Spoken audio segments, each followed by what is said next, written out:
Good evening and welcome to the Business Day. I'm Vashan Brown. U.S. stocks saw a sharp slip today due to rising concerns over the Delta variant of COVID-19 and investors on Wall Street fearing renewed COVID-19 shutdowns as well as a protracted economic recovery. All three major U.S. stock indices ended today's session slower, with the S&P and the Nasdaq suffering their largest one-day percentage drop since the middle of May. The blue chip Dow also had its worst day since October. Travel and leisure stocks plunged, with the S&P 1500 airline dropping 3.8%.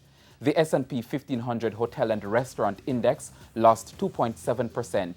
Now all 11 major sectors in the S&P 500 closed deeper in negative territory, with energy shares weighed down by falling crude prices.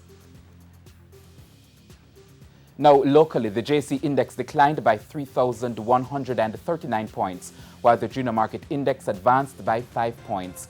Among the winners were SSL Venture Capital, Caribbean Cream, Epley's 8.75% preference shares, Kingston Properties, and Blue Power Group, while on the losing side were Jamaica Producers, Access Financial Services, I Create Ordinary Shares, AMG Packaging and Paper, and the JMMB Group 7.35% preference shares.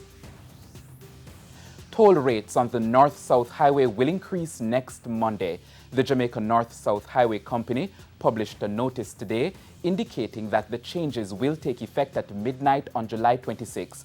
The toll authority says not all entry and exit points along the Edward Seaga Highway will see an increase. Now, the largest increase of $200 will, however, be seen for travel between Caymanas and the Ocho-Rio-Samami Bay toll booth.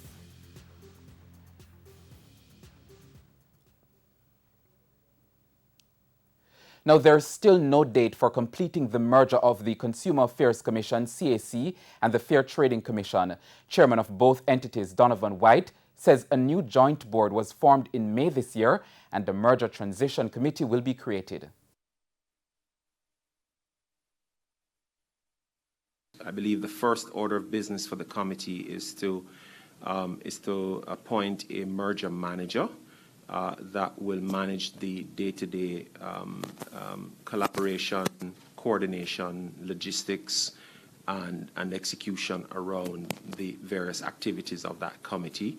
I think we probably will be in a better position a month or 6 weeks from now to provide the ministry with direction in terms of where we think what we think the project plan will look like to complete that process. And then we'll be working to that project plan thereafter. Mr. White says the CAC and the Fair Trading Commission will move to one location by the last quarter of this fiscal year.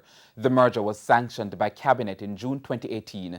Meanwhile, Chief Executive Officer of the Consumer Affairs Commission, CAC, Dulcie Allen, gave an update on its first quarter consumer support. We handled 603 complaints, and we were able to have 53% thereabout of those complaints resolved.